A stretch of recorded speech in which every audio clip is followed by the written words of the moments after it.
আবু হুরায়রা রাদিয়াল্লাহু তাআলা আনহু বলেন, রাসূল সাল্লাল্লাহু আলাইহি সাল্লাম বলেছেন, লাইসা শাইউন আহাব্বা ইলাল্লাহি মিন কাতরাতাইন ওয়া সারাইনে, দুইটি বিন্দু ফোঁটা, দুইটি চিহ্ন আল্লাহর কাছে যত প্রিয়, পৃথিবীর কোনো কিছু আল্লাহর কাছে তত প্রিয় নয়। আমার দিকে চেয়ে দেখেন, দুইটি বিন্দু ফোঁটা, দুইটি চিহ্ন দাগ, এটা আল্লাহর কাছে যত প্রিয়, পৃথিবীর কোনো কিছু আল্লাহর কাছে তত প্রিয় নয়। শুরু হলো এক, কাতরাতু দুমুইন মিন খাসিয়াতিল্লাহ ও ফি খাসিয়াতিল্লাহ, এক ফোঁটা চোখের পানি আল্লাহর কাছে যত প্রিয়, পৃথিবীর কোনো কিছু আল্লাহর কাছে তত প্রিয় নয়। হজ বড় কাজ, কবুল হলে এক পাপও থাকবে না, সেই দিনের মতো হয়ে যাবে যেদিন তার মা তাকে জন্ম দিয়েছে। এরপরেও হজ কাজটি আল্লাহর কাছে অত প্রিয় নয়। এক ফোঁটা চোখের পানি আল্লাহর কাছে যত প্রিয়। খুব দামি ইবাদত সিয়াম, ফরজ রোজা, এইটার পরেও এই সিয়াম আল্লাহর কাছে অত প্রিয় নয়। এক ফোঁটা চোখের পানি আল্লাহর কাছে যত প্রিয়। দুই, কাতরাতুন ফি সাবিলিল্লাহ তুহরাকু ফি সাবিলিল্লাহ, আল্লাহর পথে নেমে গিয়ে কেটে যাওয়া, ফেটে যাওয়া এক ফোঁটা রক্ত আল্লাহর কাছে যত প্রিয়, পৃথিবীর কোনো কিছু আল্লাহর কাছে তত প্রিয় নয়। তিন, কেটে যাওয়া দাগ, আল্লাহর পথে কেটে যাওয়া দাগ, ফেটে যাওয়া দাগ, এই দাগ চিহ্ন আল্লাহর কাছে যত প্রিয়, পৃথিবীর কোনো কিছু আল্লাহর কাছে তত প্রিয় নয়। চার, আসার ফারিজাতেন ফারাইজিল্লাহ, এবাদত করতে গিয়ে, সালাত আদায় করতে গিয়ে কপালের দাগ, এবাদত করতে গিয়ে হাঁটুর দাগ, এবাদত করতে গিয়ে টাকনোর পায়ের দাগ, এই দাগ চিহ্ন আল্লাহর কাছে যত প্রিয়, পৃথিবীর কোনো কিছু আল্লাহর কাছে তত প্রিয় নয়। দেখি আপনার সিরিয়াল মনে আছে কিনা। এক, এক ফোঁটা চোখের পানি। দুই, এক ফোঁটা গায়ের রক্ত। তিন, আল্লাহর পথে নেমে গিয়ে শরীরের দাগ। চার, ইবাদত করে পায়ে, কপালে, হাঁটুতে দাগ। এবার দেখেন তো এই চারটের মধ্যে সবচেয়ে সহজ কোনটা? এক ফোঁটা। বাকিগুলো একটাও সহজ নেই। আর এটাই এক নম্বরে আছে, বাকিগুলো একটাও সহজ নয়। ইবাদত করতে গিয়ে দাগ, এটা আপনি কি পাহাড় তাহলে কপাল ঘষে ঘষে করবেন? তবে স্বাভাবিকভাবে ইবাদত করলে একদিন হয়ে যাবে, কাউকে বলা লাগবে না, তবে সময়ের ব্যাপার। আর আল্লাহর পথে নেমে কেটে গেছে, ফেটে গেছে, তারই দাগ, এটা সহজ নয়। আল্লাহর পথে নেমে গায়ের এক ফোঁটা রক্ত, এটা সহজ নয়। আল্লাহর ভয়ে এক ফোঁটা চোখের পানি আজকেই পারেন। কি করতে হবে আব্দুর রাজ্জাক সাহেব? রাত 2টা 3টায় উঠতে হবে, সুন্দর করে ওযু করতে হবে, কেবলা মুখে হাত তুলে দোয়া করতে হবে, আল্লাহকে বলতে হবে, আমি বড় অপরাধী, আমি বড় গুনাহগার, আমি বড় পাপী, আমি বড় গুনাহগার, আমি বড় অপরাধী, তুমি বড় দয়াবান, তুমি বড় ক্ষমাবান, তুমি আমাকে ক্ষমা ভিক্ষা দাও, তুমি আমাকে সম্মান ভিক্ষা দাও, তুমি আমাকে তাকওয়া ভিক্ষা দাও। এইভাবে বলতে বলতে বলতে বলতে দেখবেন এক পর্যায়ে দুই চোখের পানি ঝরঝর ঝরঝর করে ঝরছে। এরই নাম হচ্ছে আল্লাহ ভীতি। এই পানি যেদিন আপনার চোখ থেকে বের হবে, সেদিন আপনি বুঝতে পারবেন যে আমি আল্লাহর কাছে সবচেয়ে একটা প্রিয় কাজ করেছি। ফায়দা ফারাগতা ফাংসব ওয়া ইলা রাব্বিকা ফারগাব। মুহাম্মদ সাল্লাল্লাহু আলাইহি সাল্লাম, আপনি যখন দুনিয়াবি কাজ থেকে অবসর হবেন, তখন আপনি কঠোর শ্রমে আত্মনিয়োগ করুন, আর আপনি আমাকে যা বলবেন সেটা বিনয়ের সাথে কান্নাকাটি করে বলুন। আপনি আমাকে কি বলতে চান? আল্লাহ বলছেন, আল্লাহ আমাদের নবীকে বলছেন, আপনি যখন দুনিয়াবি কাজ থেকে অবসর হবেন, তখন আপনি কঠোর শ্রমে আত্মনিয়োগ করুন, আর আপনি আমাকে যা বলবেন তা বিনয়ের সাথে কান্নাকাটি করে বলুন। এটা আল্লাহ আদেশ করছেন আমাদের নবীকে। আবু রায়হানা রাদিয়াল্লাহু তাআলা আনহু বলেন, রাসূল সাল্লাল্লাহু আলাইহি ওয়াসাল্লাম বলেছেন, হারমাতিন নার আলা আইনিন বাকাত মিন খাসিয়াতিল্লাহ, ওই ব্যক্তির প্রতি জাহান্নাম হারাম যে ব্যক্তি আল্লাহর ভয়ে কাঁদে। ও হারমাতিন নার আলা আইনিন সাহরাত ফি সাবিলিল্লাহ, ওই ব্যক্তির প্রতি জাহান্নাম হারাম যে ব্যক্তি রাতে জেগে ইবাদত করে। পৃথিবীর মানুষ মনে রাখা ভালো হবে, উপস্থিত দিনী ভাই বোন আপনাদের মনে রাখা ভালো হবে, অত্র হাদিসে রাসূল সাল্লাল্লাহু আলাইহি সাল্লাম বলেছেন, দুই শ্রেণীর মানুষের প্রতি জাহান্নাম হারাম।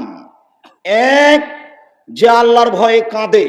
দুই, যে রাতে জেগে ইবাদত করে, আল্লাহর রাস্তায় পাহারা দেয়।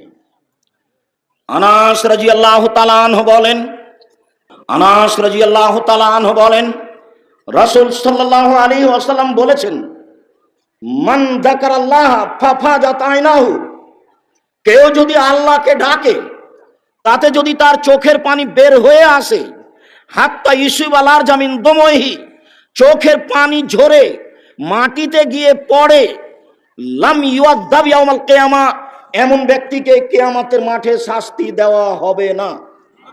এই কথা রাসূল সাল্লাল্লাহু আলাইহি ওয়াসাল্লাম বলেন। কেউ যদি আল্লাহর ভয়ে কাঁদে, তার চোখের পানি যদি মাটিতে ঝরে পড়ে, সেই ব্যক্তির বিচারের মাঠে জাহান্নাম ঘোষণা হবে না। এই কথা মুহাম্মদ সাল্লাল্লাহু আলাইহি সাল্লাম বলেন। ইবনে আব্বাস রাদিয়াল্লাহু তাআলা আনহু বলেন, রাসূল সাল্লাল্লাহু আলাইহি ওয়াসাল্লাম বলেছেন, আইনানে লা তামাসসুহুমান নার, দুই শ্রেণীর মানুষ জাহান্নামে যাবে না, দুই শ্রেণীর মানুষকে জাহান্নাম স্পর্শ করবে না। আইনুন বাকাত মিন খাসিয়াতিল্লাহ, এক শ্রেণীর মানুষ যে আল্লাহর ভয়ে কাঁদে। দুই, আইনুন হারাসাত ফি সাবিলিল্লাহ, আরেক শ্রেণীর মানুষ যে আল্লাহর রাস্তায় পাহারা দেয়। যে আল্লাহর রাস্তায় পাহারা দেয় তাকে জাহান্নাম স্পর্শ করবে না, যে আল্লাহর রাস্তায় কাঁদে তাকে জাহান্নাম স্পর্শ করবে না। ওই যে যারা বিরোধিতা করে তার কেটে দিচ্ছে, ওখানে যাও। আর মনে রাখো, আমি আব্দুর রাজ্জাক বিন ইউসুফ, না চেনা থাকলে ভালো করে চিনে নাও। যদি তোমার চিনতে অসুবিধা থাকে আবার ভালো করে চিনে নাও, আমি আব্দুর রাজ্জাক বিন ইউসুফ। তুমি সব তার কাটে দিলে আমি খোলা মাঠে বক্তব্য দিব। তোমার কিছু করার নাই, কিছু করতে হলে উপরে বলতে হবে। উপরে যতদিন পর্যন্ত সিদ্ধান্ত পরিবর্তন না হবে, তুমি কেন তোমার বাপও কিছু করতে পারবে না। তুমি 14 গোষ্ঠী মিলে কিছু করতে পারবে না, হারিয়ে যেতে হবে। হারিয়ে আছো, সারা বংশ দেশ এলাকা মিলে কিছু করতে পারবে না, হারিয়ে আছো। এক জামিয়া সালাফিয়া সারা দেশ দখল করে আছে, ইনশাল্লাহ আলহামদুলিল্লাহ সারা দেশ দখল করে আছে। তুমি প্রতিষ্ঠান খুঁজে বের করো, কোথায় কোন কমি মাদ্রাসায় 300 জন শিক্ষক শিক্ষিকা আছে। এদেশের কোন প্রতিষ্ঠানে আছে? এদেশের কোন প্রতিষ্ঠানে 32 লক্ষ টাকা মাসে বেতন লাগে? তুমি বুঝতে পারছো না?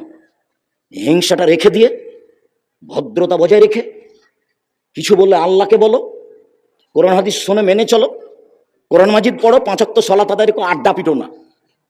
4টা কথা মনে রাখতে হবে, 5 ওয়াক্ত সালাত আদায় করতে হবে, হালাল রুজি উপার্জন করতে হবে, কোরআন তেলাওয়াত করতে হবে। 2 জন যেখানে বসে আছে সেখানে বসতে হবে না। আমার জীবনে কোনোদিন আমি 4 স্টলে বসিনি, বেঁচে আছি তো। আমি জীবনে কোনোদিন 4 স্টলে দোকান পাড়ে বসিনি, তো আছি তো বেঁচে। আমি বেঁচে নাই আপনাদের মাঝে, বেঁচে আছি তো, চলছে তো। আড্ডা পিটতে হবে না, ওখানে কারো বদনাম করবেন। এক বদনামে সারা জীবনে তাহাজ্জুদ পড়েছেন, এক পাল্লাতে দিলে এক বদনামে সব খেয়ে ফেলে দেবে। কাজেই যেখানে 2 জন লোক বসে আছে ওখানে বসবেন না। কাজে গেছেন দোকানে, আসসালামু আলাইকুম ভাই, জিনিস 1 কেজি লবণ কিনতে এসেছি, দেন, আর 100 মরিচ দেন, কিনা শেষ হয়ে গেছে, আসসালামু আলাইকুম। ওখানে 1 মিনিট দেরি করবেন না। ওখানে কারো বদনাম হচ্ছে, খালি যদি বলেন আসলেই খারাপ, ঠিকই বলেছিস, আসলেই খারাপ, আর রেহাই হবে না। এই যে ভাষাটা আপনি মুখ দিয়ে বের করলেন, এটা এখন আপনি কি দিয়ে ঠেকাবেন? কি দিয়ে ঠেকাবেন? তাহাজ্জুদ পড়া হবে না, হজ করা হবে না, দান করা হবে না, তাসবিহ তাহলিল করা হবে না, জিকির আজকার করা হবে না। তাহলে আমি কি করলাম? এমন কি বিপদে পড়ে গেলাম? আপনি যার ব্যাপারে বলেছেন ভালো, ঠিকই বলেছিস, আসলেই খারাপ, তার হাত ধরে বলতে হবে, ক্ষমা করলে হবে না, বিচার মাঠে ও নেকি নিয়ে নিবে, অবাক বিচার, ও নেকি নিয়ে নিবে, অবাক বিচার। এইভাবে রাসূল সাল্লাল্লাহু আলাইহি ওয়াসাল্লাম বিচারের কথা বলেছেন, অবাক বিচার। আবু হুরায়রা রাদিয়াল্লাহু তাআলা আনহু বলেন, রাসূল সাল্লাল্লাহু আলাইহি ওয়াসাল্লাম বলেছেন, লা ইয়ালজান নারা রাজুলুন বাকা মিন খাশিয়াতিল্লাহ হাত্তা ইয়াউদাল লাবানু ফি দারে, গাভীর বাট ওলান থেকে দুধ বের করে ভিতরে ঢোকানো যায় না যেমন, আল্লাহর ভয়ে কাঁদে যে সে জাহান্নামে যাবে না তেমন। গাভীর বান ওলান থেকে দুধ বের করে ভিতরে ঢোকানো যায় না যেমন, আল্লাহর ভয়ে কাঁদে যে সে জাহান্নামে যাবে না তেমন। এইভাবেই মুহাম্মদ সাল্লাল্লাহু আলাইহি ওয়াসাল্লাম বলেছেন। আমি আপনাকে হুবহু বাংলা করে দেখালাম, রাসূলের মুখের ভাষাটা এইরকমই। লাই ইয়ালজান নারা রাজুল, জাহান্নামে ঢুকবে না সেই ব্যক্তি, বাকা মিন খাসিয়াতিল্লাহ, যে আল্লাহর ভয়ে কাঁদে, হাত্তা ইয়াউদাল লাবানু ফি দারে, যেমন ভাবে দুধ আর ওলানে ঢুকবে না।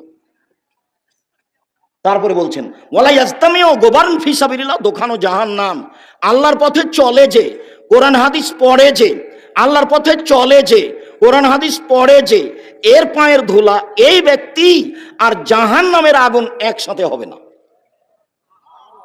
জাহান্নামের ধোঁয়া আর এই ব্যক্তি একসাথে হবে না, এই কথা মুহাম্মদ সাল্লাল্লাহু আলাইহি সাল্লাম বলেন। আনাস রাদিয়াল্লাহু তাআলা আনহু বলেন, রাসূল সাল্লাল্লাহু আলাইহি সাল্লাম বলেছেন, সালাসাতুন লা তারা আয়ুনুহুমান নারা, তিন শ্রেণীর মানুষ জাহান্নাম দেখবে না, তিন শ্রেণীর মানুষ জাহান্নামে যাবে না, তিন শ্রেণীর চক্ষু জাহান্নামকে দেখবে না। এক, বাকামিন খাসিয়াতিল্লাহ, যেই ব্যক্তি আল্লাহর ভয়ে কাঁদে সেই ব্যক্তি জাহান্নামকে দেখতে পাবে না। দুই, হারাসাত ফি সাবিলিল্লাহ, যেই ব্যক্তি আল্লাহর রাস্তায় পাহারা দেয় সেই ব্যক্তি জাহান্নামকে দেখতে পাবে না। তিন, গাজাতান মাহারিমিল্লাহ, বেগানা নারীকে দেখে চক্ষু নিচু করে যে সেই ব্যক্তি জাহান্নামকে দেখতে পাবে না। অপর নারীকে দেখে চক্ষু নিচু করে যে সে জাহান্নামকে দেখতে পাবে না। বলো তোমার মোবাইলের কি হবে? বলো তোমার আব্বা আম্মা যে দিন রাত টিভিতে খবর দেখছে, রং মাখানো মহিলাটা দিন রাত দেখছে, এটা কেমন হবে? এটা কি? জারির রাদিয়াল্লাহু তাআলা আনহু বলেন, সাআলতু রাসূলুল্লাহ সাল্লাল্লাহু আলাইহি ওয়াসাল্লাম নাজরাতিল ফাজাতে, আমি একদা আল্লাহ রাসূলকে জিজ্ঞাসা করলাম হঠাৎ মহিলাদের উপরে চোখ পড়ে যাওয়ার ব্যাপারে। আল্লাহর নবী, হঠাৎ যদি মহিলাদের উপরে চোখ পড়ে যায় তাহলে কি করব? উত্তর দিচ্ছেন দেখেন, ফামারানি, তিনি আমাকে আদেশ করলেন, আন আসরিফা বাসারি, আমি আমার চোখটা ফিরিয়ে নিব। তিনি আমাকে আদেশ করলেন আমি আমার চোখটা ফিরিয়ে নিব। তাহলে নিতান্তই টিভিতে যদি খবর শুনতেই হয় তাহলে এভাবে বসতে হবে। রাসূল সাল্লাল্লাহু আলাইহি সাল্লামের কথা তোমার সামনে নকল করছি। মনে করো না আমি আব্দুর রাজ্জাক বিন ইউসুফ বলে গেলাম, মনে করিও মুহাম্মদ সাল্লাল্লাহু আলাইহি সাল্লাম বলেছেন, সেই কথা উনি আমাদের সামনে পেশ করলেন। তুমি সরিষা সমপরিমাণ খাটো চোখে দেখিও না। আমার জীবনে কোনোদিন আমি অপ্রয়োজনীয় বাক্য বলিনি 90 সাল থেকে আজ পর্যন্ত। আজকেও কোনো অপ্রয়োজনীয় বাক্য বলবো না বলে আশা করছি ইনশাআল্লাহ। উবাদা ইবনে সামিত রাদিয়াল্লাহু তাআলা আনহু বলেন, রাসূল সাল্লাল্লাহু আলাইহি সাল্লাম বলেছেন, পৃথিবীর মানুষ 6টা জিনিসের জিম্মেদারি নাও, আমি তোমাকে জান্নাতে নিয়ে যাওয়ার জিম্মেদারি নিলাম। তার একটি হচ্ছে অপর নারীকে দেখে চক্ষু নিচু করো, অপর নারীকে দেখে চক্ষু নিচু করো। কিভাবে জান্নাতে নিয়ে যেতে হবে সেটা আমার ব্যাপার, আমি নিয়ে যাব। এই কথা মুহাম্মদ সাল্লাল্লাহু আলাইহি সাল্লাম বলেন। দৃষ্টি খুব কঠিন জিনিস। আল্লাহর নবী একদা বলছেন, সঙ্গী সাথী ইস্তাহি মিনাল্লাহ হাক্কাল হায়া, সঙ্গী সাথী তোমরা একটু আল্লাহকে সত্য সত্য লজ্জা করো তো, সঙ্গী সাথী তোমরা একটু সত্য সত্য আল্লাহকে লজ্জা করো তো। তো সাহাবীগণ বলছেন, আল্লাহর নবী আমরা আল্লাহকে লজ্জা করি, আমরা সত্য সত্যই আল্লাহকে লজ্জা করি। তখন আল্লাহ রাসূল বলছেন, না না না না, তোমরা যেটা বুঝেছো আমি সেটা বলিনি। আমি বলছি মাইয়াফাজু রাসাহু ওয়া মা হাওলাহু, যে তার মাথাকে রক্ষা করে, মাথা সংক্রান্ত যা কিছু আছে তাকে রক্ষা করে, সেই সত্য সত্যই আল্লাহকে লজ্জা করে। মাথার সাথে আছে দুই কান, দুই কানে আছে ইয়ারফোন লাগানো, ইন্ডিয়ার গান চলছে, এ আল্লাহকে লজ্জা করে না। মাথার সাথে আছে চক্ষু, দিন রাত নগ্ন নারীকে দেখছে টিভিতে ও মোবাইলে, এ আল্লাহকে লজ্জা করে না।